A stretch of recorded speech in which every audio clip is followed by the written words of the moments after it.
Pour mieux connaître le pays sur le plan théorique, j'ai assisté à des cours à l'UQAD. C'est ainsi que je suis tombée sur un cours de la philosophie islamique sur la falsafa avec Souleymane Bachir Diagne. Dans mon parcours académique, j'ai trouvé qu'il y a des professeurs qui nous éveillent. Leurs messages nous donnent des frissons et nous mettent en larmes aux yeux. Leurs messages nous donnent des... Bachir est l'exemple de ces profs. Ce cours m'a tellement marqué que je me suis orientée vers une nouvelle direction dans mes études et pour ma thèse doctorale. Je me suis intéressée à partir de ce moment au mysticisme en Afrique et en particulier chez Amadou Hampâté-Bâ. Ma présentation aujourd'hui entreprend à interpréter l'ouvrage iconique de l'aventure ambiguë de Cheikh Hamidou Kane à partir du mysticisme Peul, un mysticisme introduit à la public par Amadou Hampâté-Bâ. D'après mon expérience, la plupart des Sénégalais, mais particulièrement les étudiants et surtout ceux qui ont voyagé à l'extérieur, avaient une version de cette aventure. C'est une aventure qui risque de noyer son sujet, pas dans le sens des vagues d'émotions auxquelles Bachir fait référence, mais dans le sens qu'on risque de perdre notre âme. C'est une aventure d'ailleurs qui n'est pas facile à réussir. Pourtant, plus que j'apprends sur Bachir grâce à ce colloque, plus je suis convaincue qu'il a vécu à sa façon sa propre aventure ambiguë. Et je dirais qu'il a aussi réussi, en arrivant à réunir la philosophie et le mysticisme, comme notre collègue Felminsa a bien décrit. Dans ma présentation que je vais lire en anglais, je marche sous les pas de Bachir, comme l'a fait Cheikh Thiam avec Senghor, pour, cette fois-ci, interpréter le message de Kane sur la condition humaine. Bachir interprète le lot de Samba Diallo, le protagoniste de l'aventure ambiguë, à travers son expérience avec la parole, dans le sens islamique, qui l'amène à une identité sacrée. À mon tour, j'interprète le parcours de Samba comme une initiation Peul, dans ses 3 étapes, séparation, transition et renaissance, qui l'amène aussi à la réalisation de soi, dans le sens mystique, mais cette fois-ci dans le sens mystique de mysticisme Peul. Et donc, je vois Samba Diallo comme une initiée ou en voie d'être initiée. Ma méthodologie est basée sur le concept de la tradition vivante inaugurée par Bach, qui est basée sur la tradition orale, mais pas dans le sens de la classification du genre, mais comme un savoir total ou complet, qu'Hampâté-Bâ appelle la présence dans le monde, un monde considéré comme une totalité où toute chose est liée et s'interpénètre. Cette tradition vivante se construit par 3 composants: la parole, qui est l'essence du monde, de l'univers, le monde, qui est sa manifestation, et la personne, qui est son réceptacle. Et maintenant, je commence en anglais. Ambiguous Adventure, one of the most iconic novels of Senegalese history, recounts the plight of a traditional African society in the face of an encroaching Western modernity, with its main character, Samba Diallo, as the face of this momentous struggle. The captivating story inspired numerous critiques that address the text from sociological, religious, and philosophical perspectives. Not surprisingly, most of the religious readings are based on a textual connection to Islam, the religion embraced and practiced by the Diallo Bey in the novel. In his reading of Ambiguous Adventure, Souleymane Bachir Diagne, for example, applies the Islamic conception of the word as both a sacred and a secular expression to Samba Diallo's experience of the word's oral and written manifestations. He argues that the experience of writing, a secular practice at heart, leads Samba to find his sacred identity through a poetic union with God. Inspired by Diagne's work on Samba's search for sacred identity, I look to pre-Islamic Fulani traditions articulated by Amadou Hampâté-Bâ, which illuminate the process of initiation that leads the human being to transform into a self-realized person. I argue that Samba Diallo's journey is initiatic in the traditional Fulani conception of the term from the very beginning and leads to rebirth, one that is connected to the sacred dimension. In this sense, the Fulani indigenous traditions anticipate the journey towards a sacred identity and highlight a clear roadmap to that very process within the novel itself. The evolution of Samba Diallo reproduces the very process of initiation through the initiate's journey towards self-accomplishment.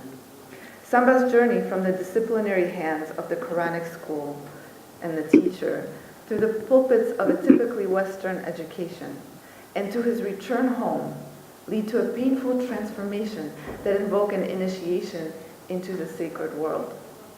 The rebirth of the initiate into the esoteric universe at the end of the novel helps to break the surface of the external world and to reposition the person as an infinite being expressed by the instant of finite life. Samba Diallo's desire to break from the umbilical cord of the exoteric world in order to participate in the profound interrelations of the universe helps to realize the final stage of initiation.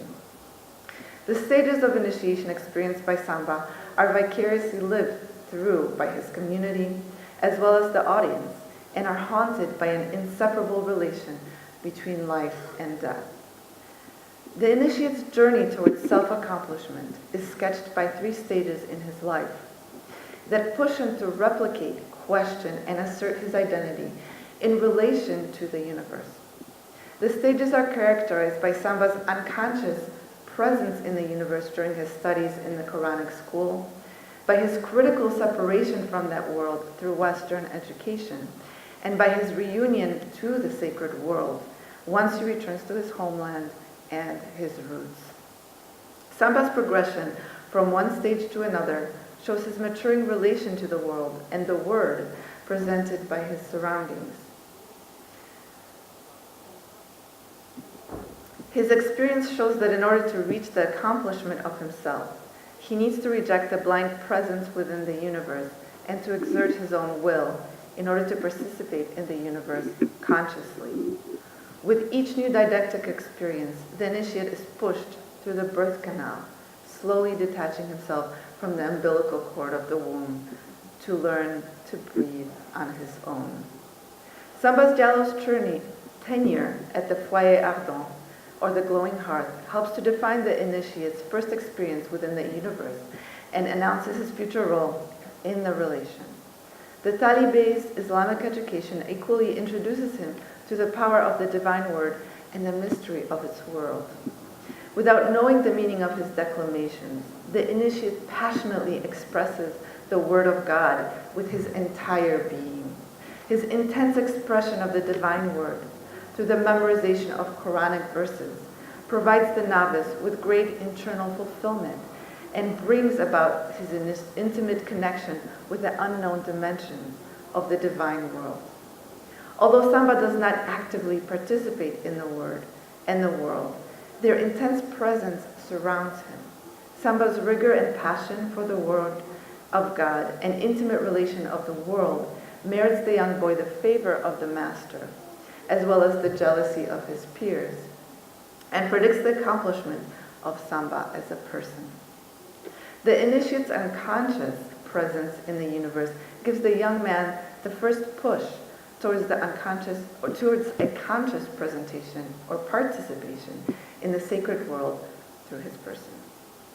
Once Samba is sent to the L'École étrangère, or the foreign school, both at home and abroad in Paris, his relation to the word and the world transforms from presence within the profound universe to existence in a world of irresolvable contradictions. During the student's Western education, the intricate relation between the word and the world that Samba Diallo discovered in the glowing hearth is substituted by a complete dissociation between the two elements. Instead of being in the midst of the interaction between the word and the world, Samba Diallo finds himself outside of their newly individualized domains.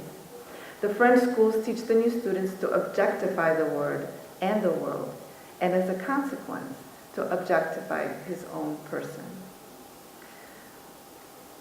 With the same passion used to pronounce Quranic verses, Samba begins to use reason to distinguish the opposing realities of the two cultures, the Jalobe and the French, that influence his life.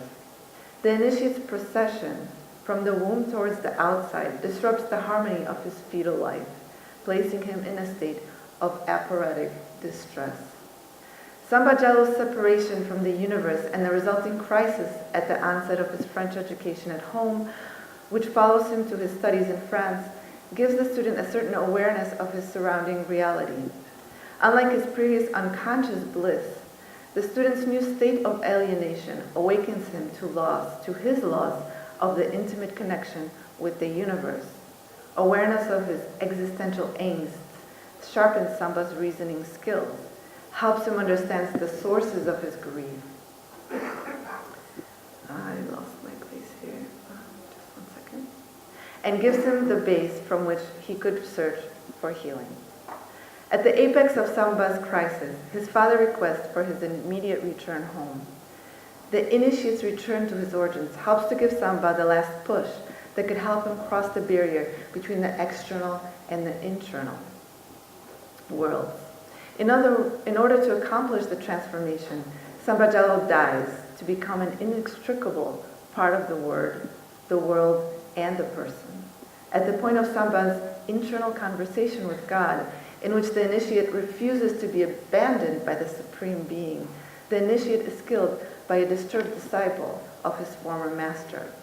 Rather than marking the end of the story, however, the point of Samba's death marks the initiate's transformation or rebirth from a struggling human being to an accomplished person.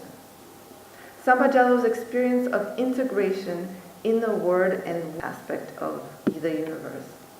The desire to overcome the superficial understanding of himself within the universe pushes the initiate to the point of transformation.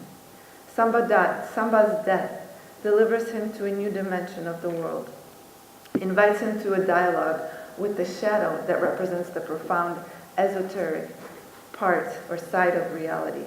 As the conversation progresses, Samba gradually dissolves the differences within him that have impeded his comprehension of reality. The shadow helps the initiate move beyond the circular reproduction of appearance, where the supposed opposition of darkness and light, love and hate, permeate each other thoroughly. In a world where light comes from profound darkness, Samba's voice and identity blurs with the shadow and encourages the experience of his eternity. At once full person and full universe, Samba Diallo sheds the last bits of his ambiguous situation and consciously invites the passage of all the world's forces through him as the receptacle that Ampateba talks about, while skillfully maneuvering the forces toward harmony through the word. The voice that guides the newly born initiate becomes Samba's own voice, which continues to assimilate the initiate to existence in the sacred world. The experience of integration into the universe enacted by Samba through the process of initiation brings the initiate to another level of existence. In sharp distinction from the unknown present in the profound word and world at the glowing heart, Samba's conscious participation in the esoteric world at the end of the story gives the initiate control of his surroundings. The trajectory that leads Samba to his ultimate point, however, requires the initiate to separate himself from the universe in order to return to it with more agency. The initiate's new state, in turn, unravels all of the previous oppositions needed to progress to a new stage at the time, and integrates him completely into the infinite moment. Like a newborn child, Samba needs to adjust at first to the new world before being able to integrate completely. His integration is supported by the initiation of the Jalobe people, as well as the audience, in search of self-comprehension.